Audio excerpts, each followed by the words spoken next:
castelo forte é o nosso Deus. Boa noite a todos.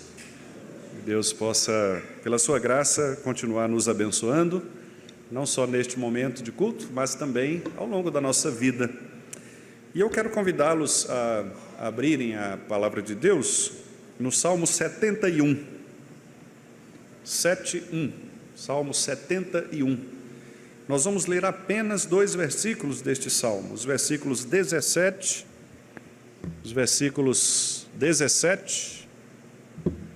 e 18.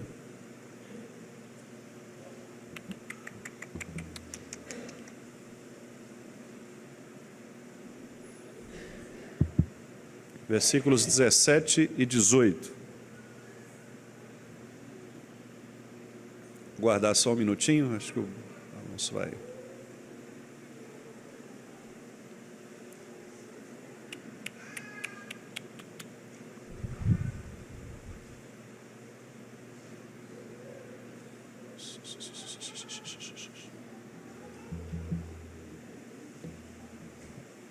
Som.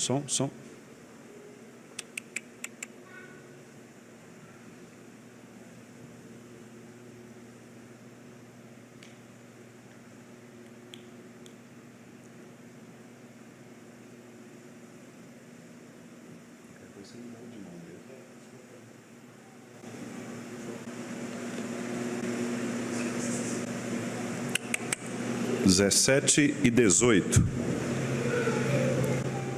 Os irmãos, especialmente os nossos visitantes, percebem que nós estamos passando por um momento de reforma, né?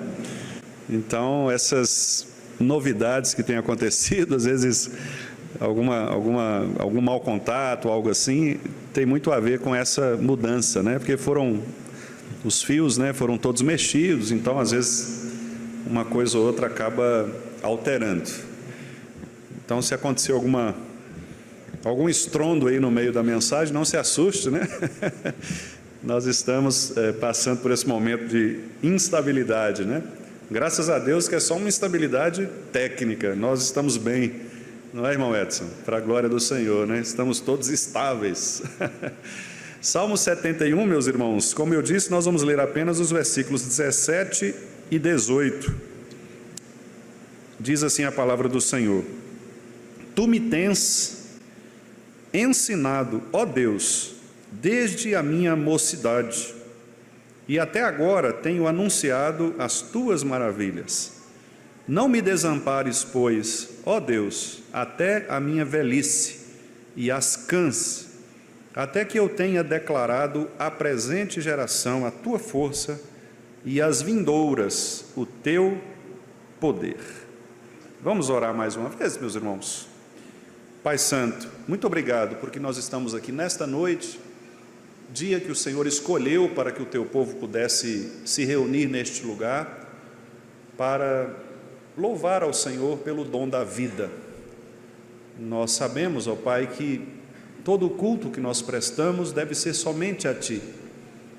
E o teu servo que nessa hora nos convida para estarmos juntos como o povo do Senhor, de fato eleva o seu coração ao Senhor, porque Tu és dono de todas as coisas, o Senhor é quem criou o universo, o Senhor é quem nos deu vida, e não apenas a vida física, mas é o Senhor também que nos restaura espiritualmente, dando-nos a vida espiritual, para que possamos não apenas experimentar os benefícios desta vida física, mas sobretudo os benefícios da vida espiritual.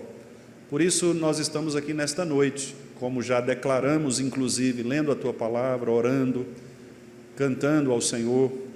E agora nós queremos que o Senhor nos fale, ó Deus, por meio deste texto tão precioso, de um irmão que experimentou muitas experiências em sua vida, muitos desafios, muitas angústias, muitas coisas boas, passou por muitos percalços, mas também por muitas vitórias em guerras, vitórias pessoais, vitórias em sua vida espiritual, e escreveu esse texto para que todos nós pudéssemos, iluminados pelo Espírito do Senhor, compreender como o Senhor usa, como o Senhor habita nos corações daqueles que são justificados pelo Senhor mesmo, pela tua graça poderosa, que nos arranca do império das trevas e nos coloca junto de teu Filho.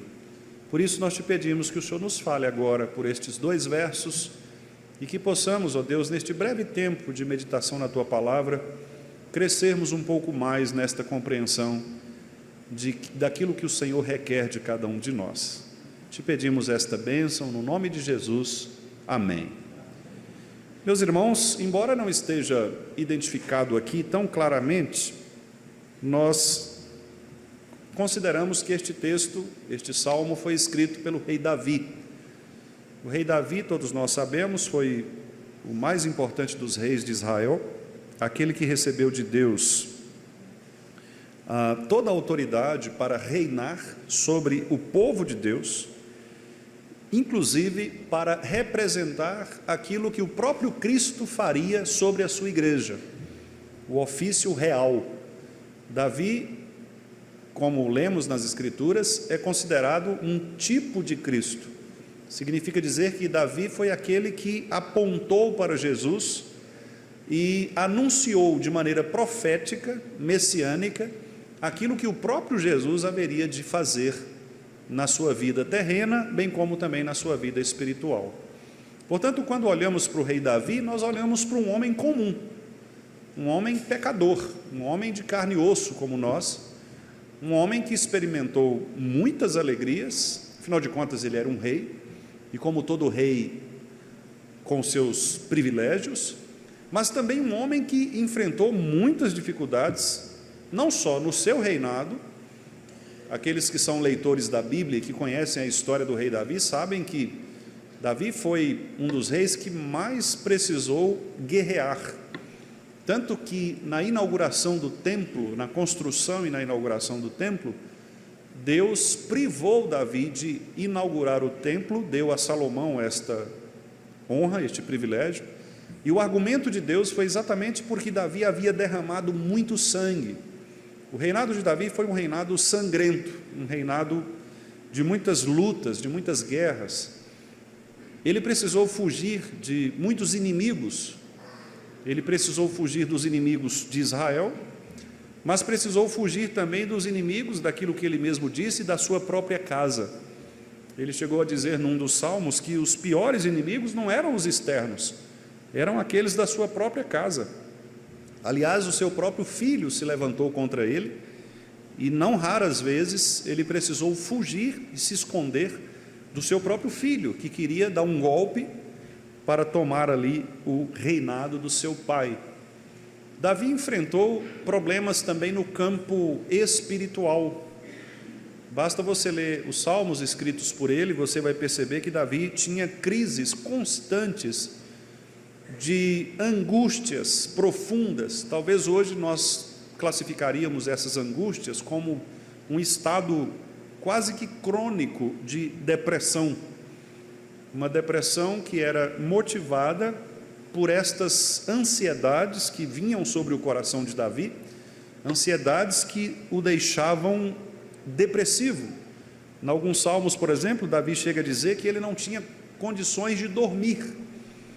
Ele chega a dizer que laços de morte o cercavam de noite, angústias do inferno se apoderavam dele. É uma linguagem poética para se referir àquela opressão que às vezes alguns de nós talvez já tenham experimentado isto, de você não conseguir dormir, por uma preocupação intensa, por um problema grave, talvez que você esteja enfrentando, e você não consegue sequer dormir, sequer descansar.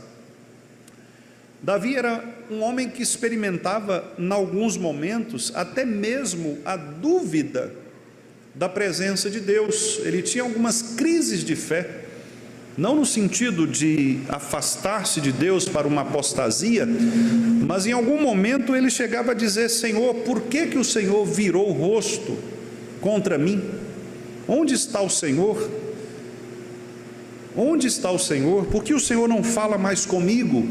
E esta provavelmente era uma impressão de Davi em relação a todo esse processo difícil de lutas pelos quais ele passava, e como humano que era, como nós somos, às vezes ele experimentava uma espécie de ausência de Deus, como nós também às vezes experimentamos. Aliás, o pastor Calvino diz que esta angústia de fé, ela é positiva na vida do crente, porque quando tudo está bem, quando tudo vai bem, você quase sempre não pensa na sua vida espiritual, na sua relação com Deus, você não se aprofunda na intimidade com Deus, e às vezes Deus transtorna a sua vida, às vezes Deus balança a sua vida, para que você se desperte. E esta crise de fé, que nós podemos chamar, ou este momento em que parece que Deus nos abandonou, é positivo na vida do crente, porque Deus, de fato, como um terremoto, nos desestabiliza, faz com que você passe por um momento de doença, uma enfermidade, um problema financeiro grave, um problema relacional no seu casamento, com os seus filhos, um problema relacional na igreja, um problema externo no seu trabalho, não sei, qualquer tipo de situação. Deus pode usar qualquer tipo de situação simplesmente para provar a sua fé, para tirar você daquele estado de paz e dar a você um estado de transtorno, uma aparente ausência de paz. Davi era um homem especialista nisso, porque, como eu disse, ele enfrentava quase todos os dias a presença da morte. Literalmente, quando ele diz que laços de morte me cercam, ele está querendo dizer que ele era um homem jurado para morrer, era um homem que a qualquer momento poderia ser ferido, morto, quer pelos inimigos externos que guerreavam contra Israel, quer até mesmo por aqueles que estavam próximos dele, os seus próprios filhos, ou o seu próprio filho, porque queria tomar o trono. Repare então o que é este homem, né? Quem foi Davi? Às vezes nós nos lembramos de Davi apenas por aquele episódio lamentável, triste, do seu adultério com Batseba, e de fato é um evento marcante na vida dele, tanto é marcante que as Escrituras mencionam de maneira destacada este evento. Davi nunca foi mais o mesmo depois deste episódio. Se você ler os textos da biografia de Davi, lá em Crônicas, em Samuel, você vai ver que depois deste pecado, Davi nunca mais foi o mesmo.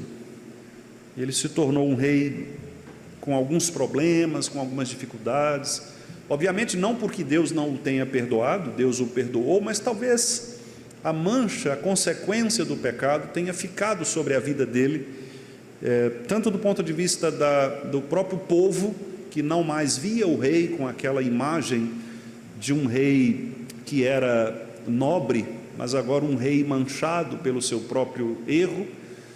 Ele próprio, talvez já envelhecido, já não tinha mais uma perspectiva de uma ascendência na sua vida. Por isso, Davi experimentou, nós podemos dizer, vários momentos, várias fases da vida humana. Mas por que este salmo? Curiosamente, os editores da Bíblia colocaram o título Súplicas de um Ancião. A oração de um idoso.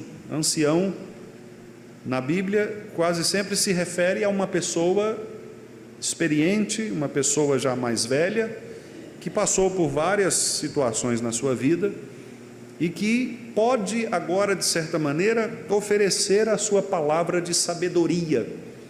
Os anciãos eram aqueles que eram consultores das pessoas mais jovens, eram aqueles para quem os jovens poderiam levar as suas dúvidas porque sabiam que esses anciãos eles seriam capazes de responder a estas dúvidas com sabedoria, porque tinham passado por várias experiências na sua vida, e essas experiências com Deus, inclusive, municiava a eles, dava a eles a capacidade de falarem com sabedoria.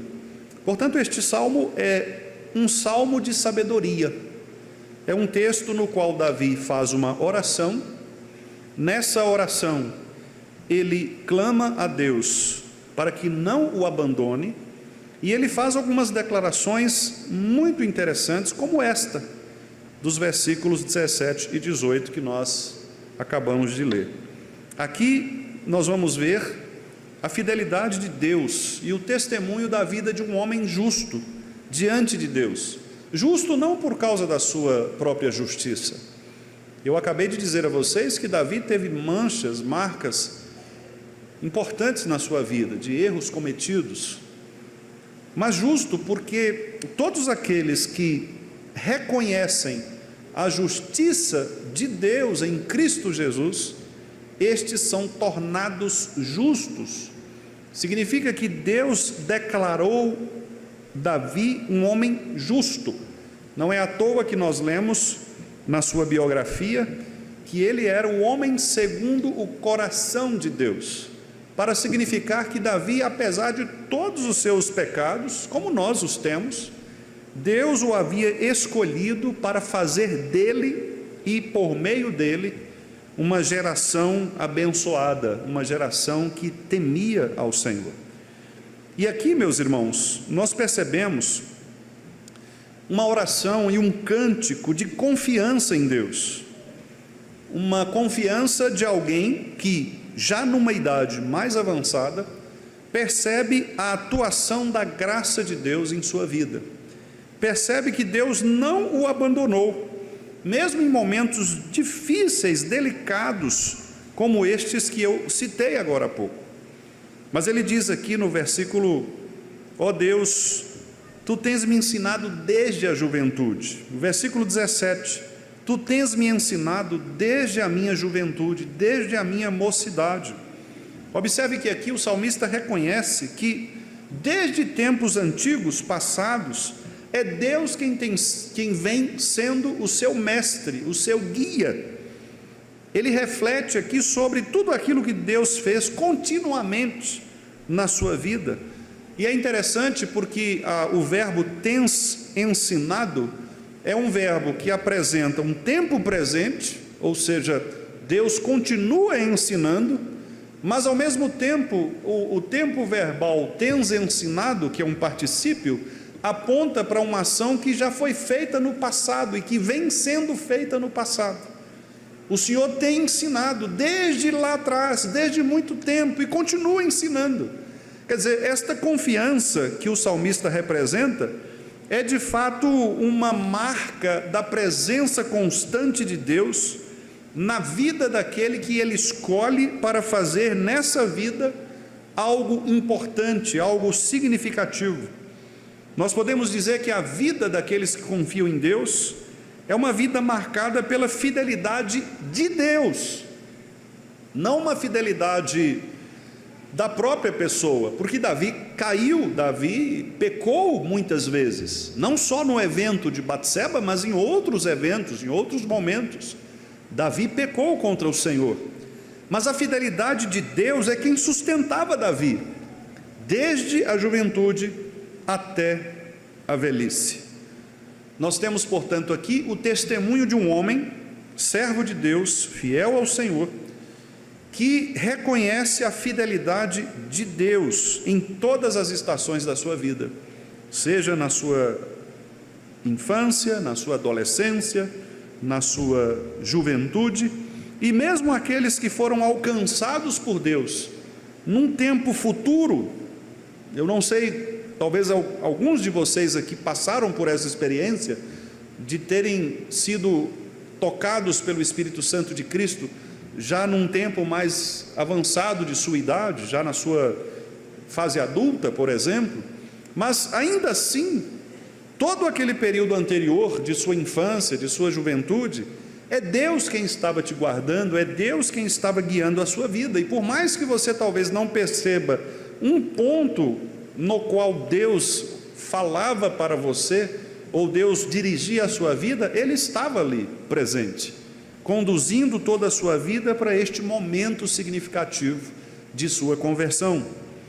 Você que talvez ainda está aqui presente conosco nesse momento, mas ainda está titubeando e ainda não percebeu a gravidade que é você não andar na presença de Cristo, considere este momento como um tempo que Deus está concedendo a você para ouvir a sua palavra e render-se a Ele.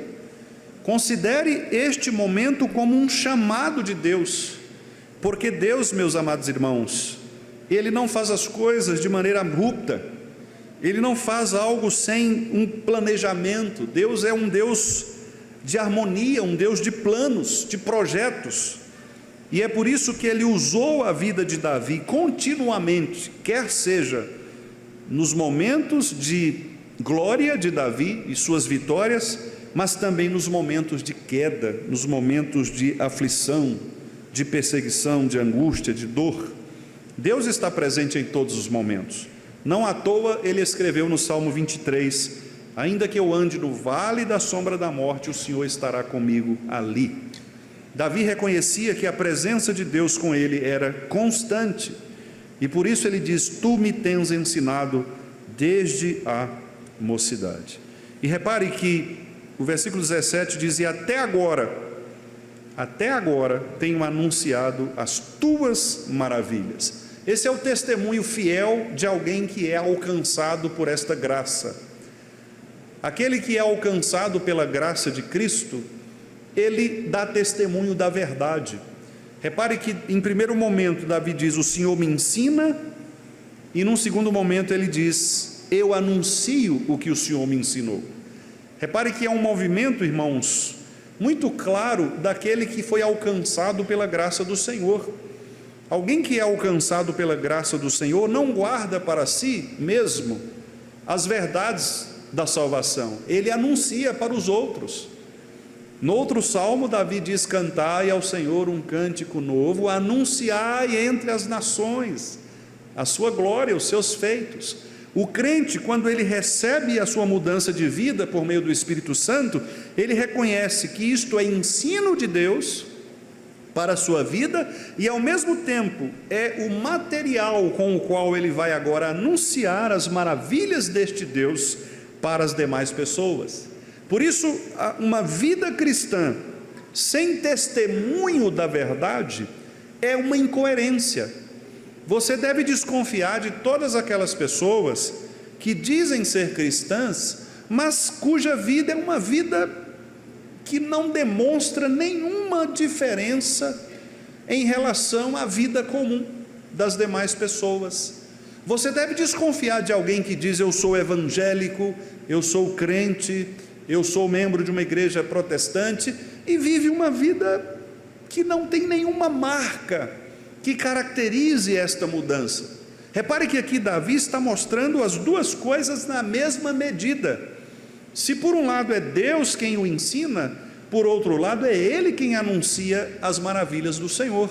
E como Ele anuncia as maravilhas do Senhor? Ora, vivendo uma vida na presença de Deus e anunciando não só com os lábios, mas com o seu próprio corpo, com a sua própria vida, as maravilhas de Deus.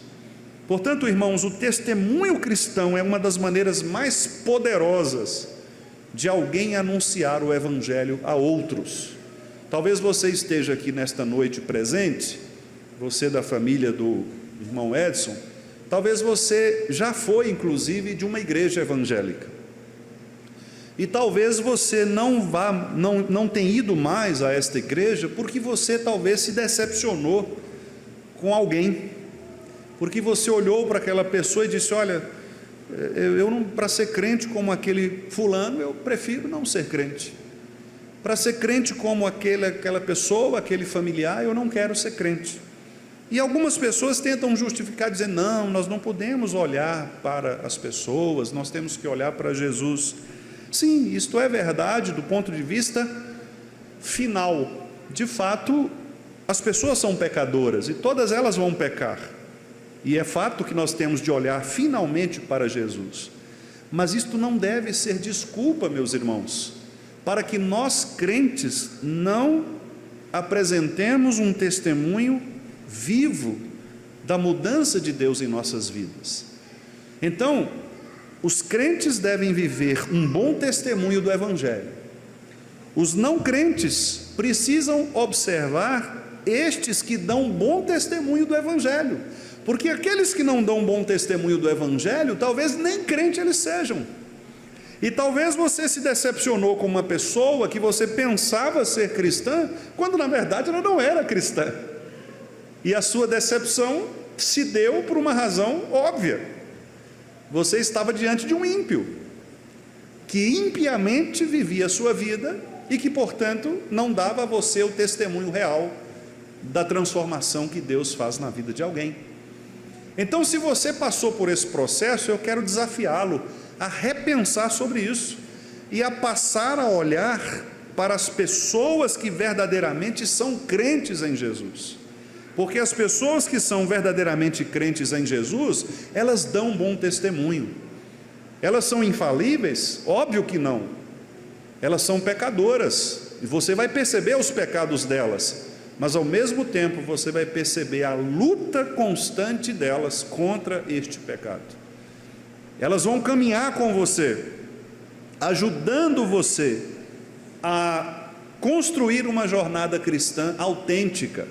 Este é o verdadeiro cristão, é aquele que, sim, peca algumas vezes, mas ele não permanece no pecado, ele se arrepende e ele caminha em direção a uma vida de consagração ao Senhor, assim como foi com Davi. Apesar dos seus inúmeros pecados, das suas inúmeras marcas negativas, ele reconhecia que Deus estava ensinando a sua vida desde a mocidade, e por isso ele anunciava as maravilhas do Senhor. Mas o segundo versículo, queridos, que nós lemos, mostra também a perseverança do cristão na sua velhice. Na sua velhice. Nós temos, na nossa geração atual, nós temos medo, não é, de falar sobre velhice. As pessoas não querem envelhecer. Eu participei na semana que estava em São Paulo de uma palestra muito interessante de pessoas que não são crentes. É uma universidade, e eu estive ali, e eles discutiram sobre o tema do envelhecimento. E o tema, irmão Edson, da palestra era assim: jovens, envelheçam por favor. Porque a ideia era combater esta meninice que nós vivemos nos nossos dias. Jovens de 40 anos de idade, que estão nas casas dos pais, não é? Jogando videogame, e não amadurecem, não crescem para a vida. Gente que, cheio de mimimi, de não me toques, pessoas que já deveriam ter maturidade, mas são crianças, e aqueles que são velhos, não querem envelhecer. E aí foi citado inclusive um estudo feito por um presidente da OMS, que eu não me lembro o nome dele, mas ele criou um termo, o termo é gerontolescência. Geron é de idoso, né? Por isso que tem o gerontologia, né? Estudo do idoso. E aí esse camarada criou o termo gerontolescência, ou seja, velho que quer ser menino. Não tem isso, não tem esse negócio. As senhoras de idade querem vestir mini saia, roupinha de rodada, decotes, querem ser... Quando eu era criança, né, a minha mãe e minha avó usavam um termo que eu acho que nem se usa mais: cocota. Não é? Não quer envelhecer. Nós temos hoje a indústria da estética é uma das que movimentam mais dinheiro no mundo. Vocês veem aí tantas moças que morrem nas clínicas fazendo lipoaspiração, fazendo isso, fazendo aquilo, apenas por questões estéticas. Nada a ver com saúde, nada a ver mas só porque não quer envelhecer. Aplicação de botox, tem hora que você olha para uma pessoa, você não é mais a pessoa. Esses dias eu vi Dedé Santana, dos Trapalhões, eu não reconheci. Está completamente diferente, inchado, cheio de botox. O cara vai esticando. Daqui a pouco o umbigo está aqui no pescoço, né? A pessoa vai transformando, vai virando outra. Por quê? Porque não quer envelhecer. As rugas, os cabelos brancos, né? A pessoa não quer envelhecer, ela não quer parecer velha. Esse é um grande problema, meus irmãos. Não estou dizendo com isso que nós temos que, por nos tornarmos velhos, nos tornar obsoletos, né? Ou seja, deixar acabar. É velho mesmo, então deixa acabar para lá, né? Não. Temos que nos cuidar, vestir bonitinho, né? Tal, andar arrumadinho, isso tudo bem. Deus nos orienta isso, inclusive, na palavra. Mas eu estou dizendo desse exagero das pessoas não quererem enfrentar a velhice, que é algo natural. É algo natural. Um dia desses, até o seu Edson, a gente conversando sobre isso, ele falou assim: ó, pastor, quem não quer envelhecer tem que morrer jovem, né? Porque não tem outro caminho. Você só vai, se você quer viver, você vai envelhecer uma hora. É natural, é o fluxo normal da vida. E veja que testemunho bonito de Davi aqui. Ele fala assim: não me desampares, pois, ó Deus, até a minha velhice e as minhas cãs. Cãs são cabelos brancos, né? Cabelos brancos, que era naquela época um símbolo de sabedoria, de um envelhecimento saudável, né? Davi está dizendo: Senhor, eu quero ficar um velho, mas um velho crente. Eu quero envelhecer de maneira a não abandonar o Senhor, e para isso acontecer, é preciso que o Senhor não me abandone, não me desampare, Senhor. Até quando eu ficar velhinho, eu preciso do Senhor.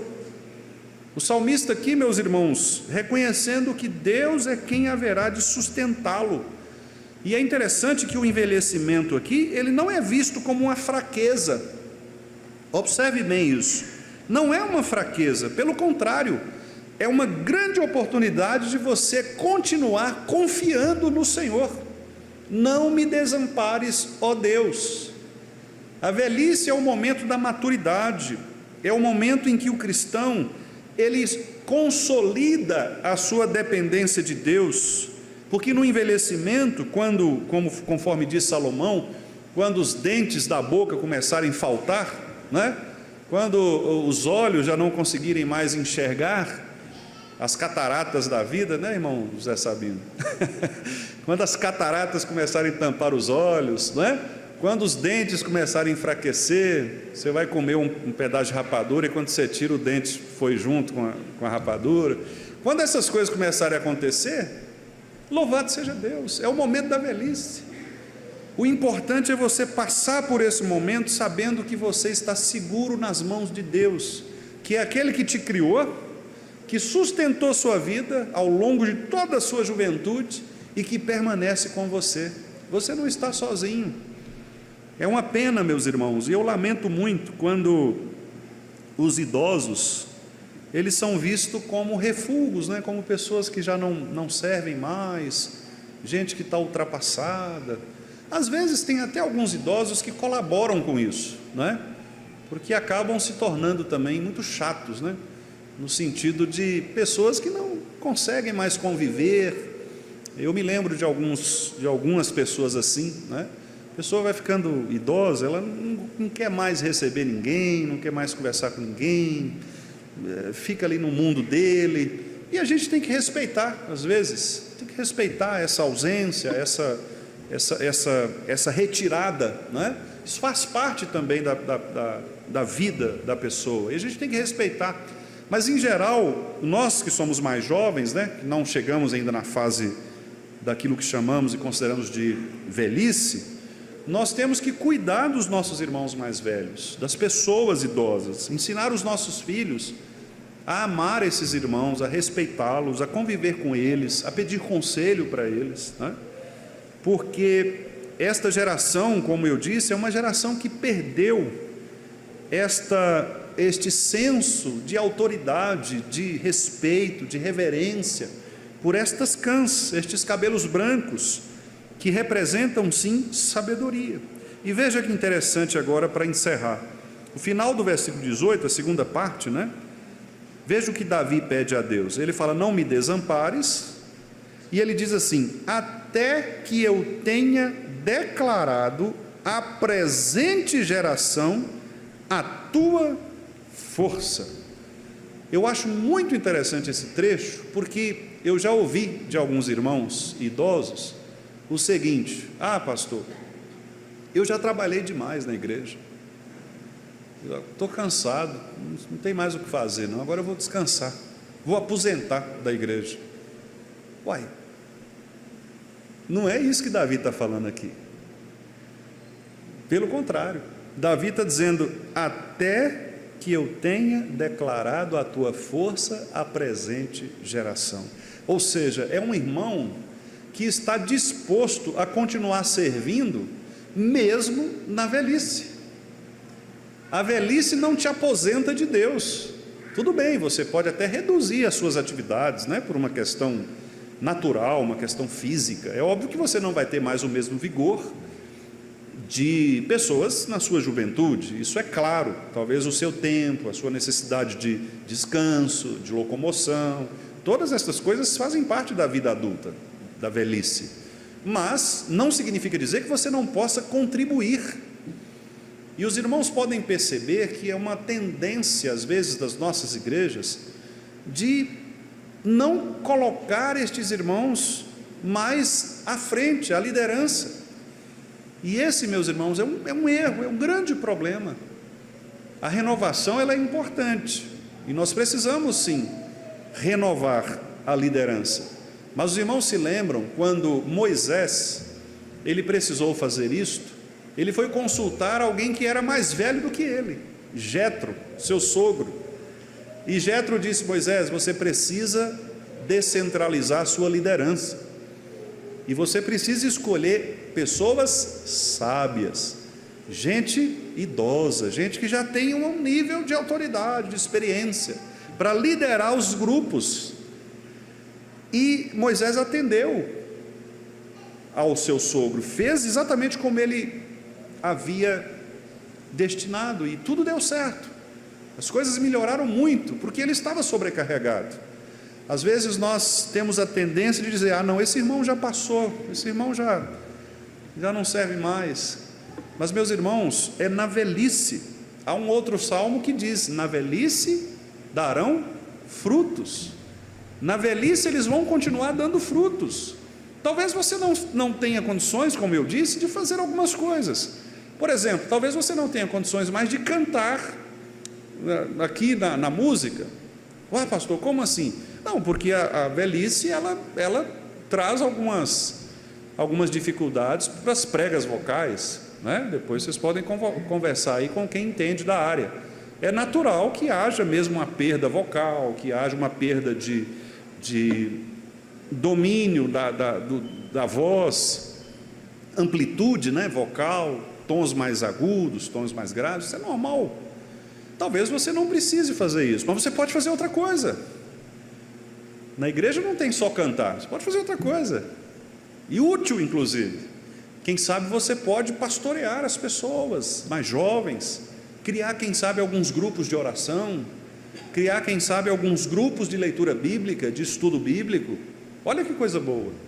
Criar quem sabe grupos para ensinar as jovens mulheres a serem boas donas de casa, a amarem os seus maridos, os homens ensinar os meninos a serem bons maridos, quem sabe ensinar a liderança nas finanças, como nós precisamos disso, de irmãos experientes que já passaram por problemas, ensinar: olha, faça isso, faça aquilo.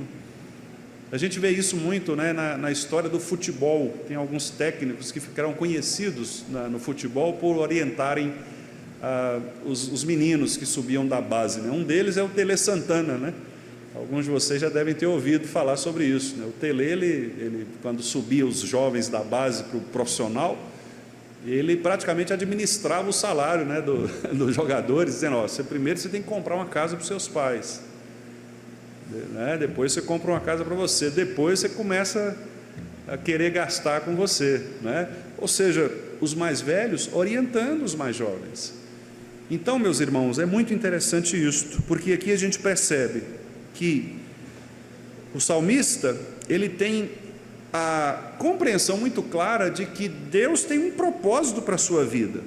Ele não se aposentou da sua vocação, pelo contrário, ele quer que Deus continue utilizando sua vida para que ele possa falar às gerações, até que eu tenha declarado à presente geração a tua força e às vindouras o teu poder. Observe então que o salmista, ele de fato clama ao Senhor por esta presença contínua, para que ele continue sendo mestre, continue sendo professor, continue sendo aquele que anuncia as obras de Deus. Então, o que nós podemos concluir aqui para encerrar?